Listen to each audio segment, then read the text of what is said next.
thinking lately about how should you complain at your office? If you're not satisfied with your work and you want to tell your boss or tell the people around what problems are you facing at your workplace, then I have some suggestions for you. I think if you are getting to do some extra work, you could tell them that your co-workers are not pulling their weight around and that's why you need to pick up the slack. Well, I think it was hard for you to understand this one, right? Well, the reason is because here I have used some slang words in English that are used to complain. And these are some very smart ways to complain in English, which you will often hear native speakers and advanced speakers of English use. So if you want to learn some interesting ways to complain, then make sure you watch this entire lesson with me, where today we are learning smart English for complaining. So my name is Michelle and keep watching. Okay, so as you can see that we have a couple of sentences on the board, okay? Each one of these is a complaint that you can make at your workplace. So let's start with the first one and try to understand how you can complain using this and for which situation. So this is, my co-workers don't pull their weight, okay, and I'm always picking up the slack. Okay, now I'm sure that these two were very hard for you to understand because as I told you that these are slang words, okay? So what do we mean by pulling their weight? Of course, they cannot pull their body weight. So what it means here is that they are not pulling up their work weight, which means that they are not doing their own share of work. So when somebody is not doing their own share of work, they are not pulling their weight. So you could say that, John, I think you need to pull your weight, otherwise I will have to complain about you to the boss, which means that you need to do your own share of work. So let's write that here. Pull their weight means do their share of work.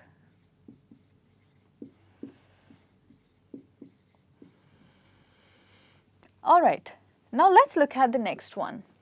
I'm always picking up the slack. What do we mean by picking up the slack? So picking up means that you're on the ground, picking up something, and here, slack here means that you're always doing the extra work.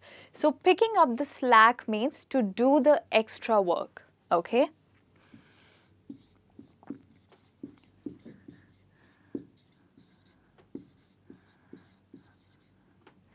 Now think about this.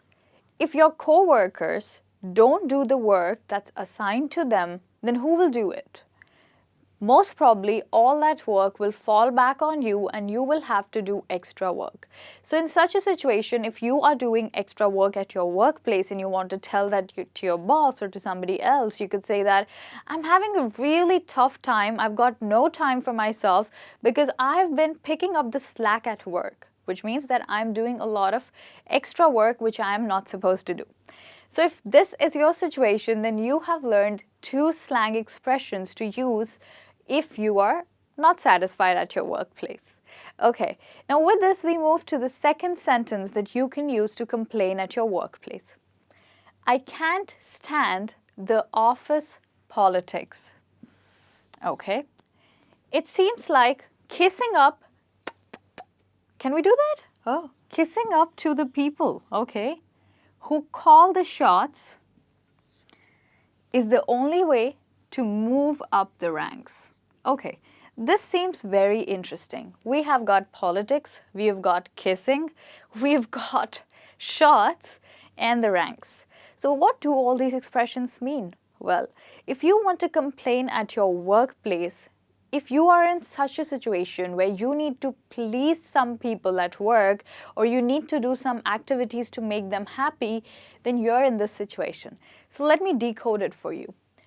I can't stand the office politics. So office politics is a situation where there are people who use their position to influence others. As in, if you have a supervisor, just because he's a supervisor, he might ask you to pick up the slack, which means the work that he is supposed to do, he might give you some responsibility so that he can be free of it. And such people create the office politics, which means that they use their position to dominate others, okay?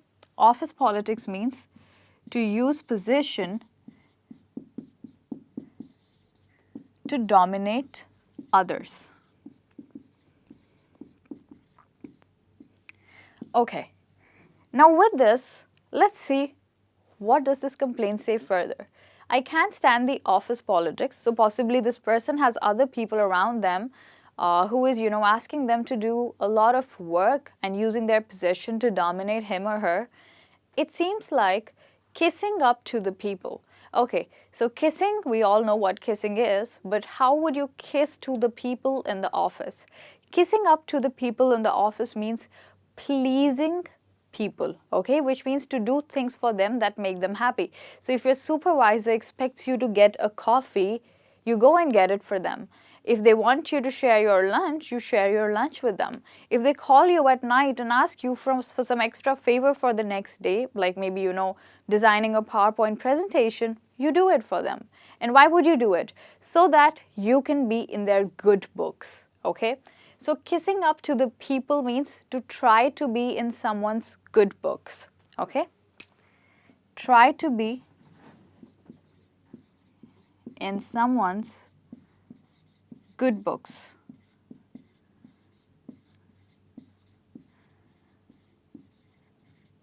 So it seems like kissing up to the people who call the shots. Okay, call the shots are the people who make the important decisions, okay? Calling the shots means those people who make the important decisions at work. So making important decisions is called calling the shots. So what the person is trying to say here is that it seems like trying to be in someone's good books who makes important decisions is the only way to move up the ranks. Now, moving up the ranks means getting a better rank, which means to get a better position at work. To get a better position.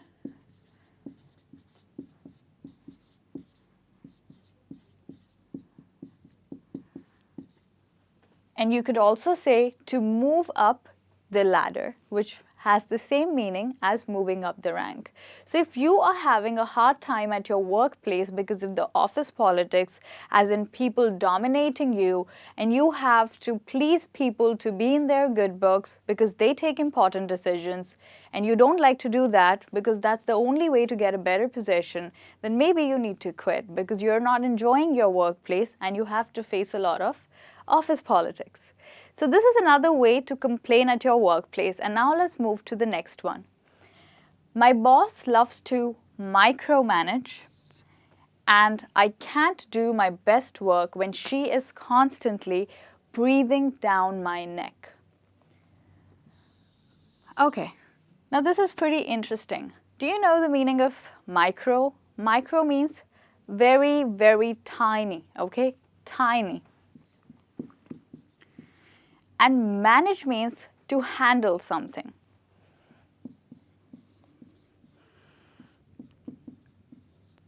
Okay, so my boss loves to tiny handling? No, what it actually means is that your boss likes to see all the details of what you are doing, okay? So if you are making a file, they want to stay updated about the file that you're making. If you are calling some clients, they want to know which clients have you called and how has the deal proceeded. So these are those kind of bosses who don't like to just sit up there and, give activities, you do this, you do that. But these are those bosses who like to find out what their employees are doing. So if you have a boss like that, you can say that my boss loves to micromanage.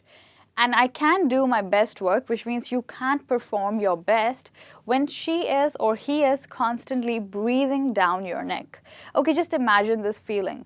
Think of yourself in a public place, okay, and you have this person standing behind you and you can almost feel their breath on your neck.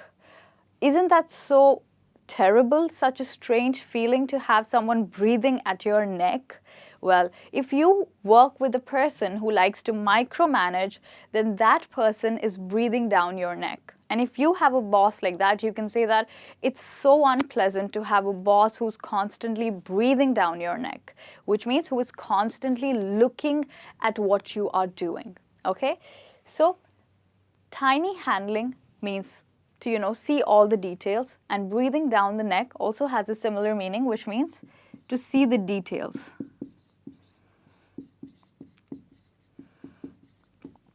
All right. So if you have a boss like that who likes to see all the details and all the work that you're doing and makes it very uncomfortable for you to be at your workplace, then you can use this to complain about that situation. Okay. Now the next one we have is the job itself is rewarding. Okay. Rewarding, but the salary and benefits leave a lot to be desired. Okay. Now this is very interesting because we have two expressions here. The first is rewarding. So in this case, somebody thinks that their job is actually good, okay? Rewarding comes from the word reward, which means, a prize. So if you like your job and if you're happy, if you're satisfied and you feel good at your job, you'll say that it's rewarding. For example, I think content writing is financially very rewarding, which means it pays you very well, right? So this way you can use rewarding, which means for a good job or which pays you well.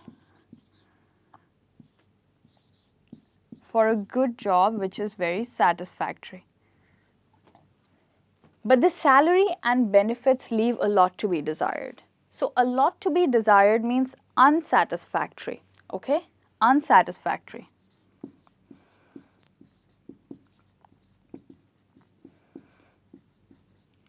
Okay, so this person thinks that their job is good, they like to go to work, they enjoy their work, but the problem is that the salary is unsatisfactory.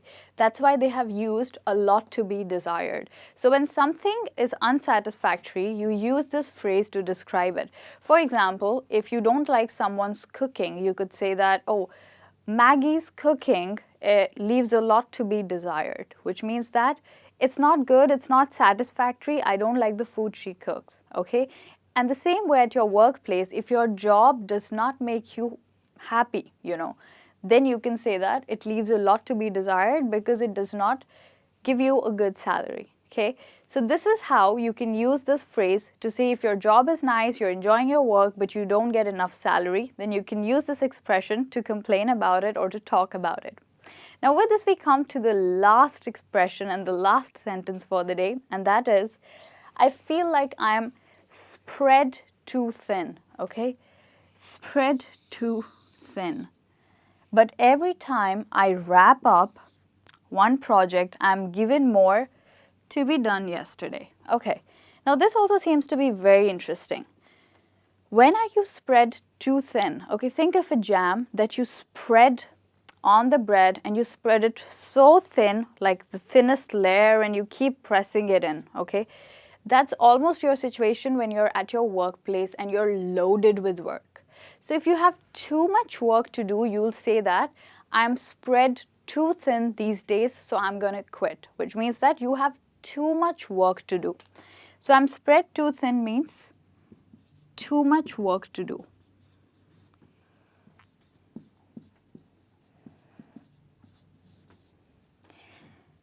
But every time I wrap up, so here wrap up means complete. So every time I complete one project, I'm given one more to do because you have so much work to do. So wrap up means complete. Now, what's interesting in this sentence is, I wrap up one project and I'm given more to be done yesterday. How can you be given a new project today which you need to have done yesterday? Is it possible that you're given the project today and you were supposed to do it yesterday? Well, this doesn't make sense because it's an expression, and what it means here is that the project needs to be completed urgently. So if your boss gives you a project which you need to finish within half an hour, that's when the project needs to be done yesterday, which means that it needs to be done urgently. So yesterday here means urgently, and you could say that I often get projects which I am supposed to complete yesterday. Of course, this means that the ones that you are supposed to complete on an urgent basis and submit immediately. Okay, so this last expression will be used when you have a lot of work to do at your workplace and it's getting very hard for you to manage. Okay, so these are different situations in which you can use these sentences to complain at your workplace about the problem you're facing. I hope these slang expressions were useful for you and that you would actually use them when you go to work next. So thank you so much for tuning in. Come back for more lessons with me. This is Michelle signing off. Bye-bye.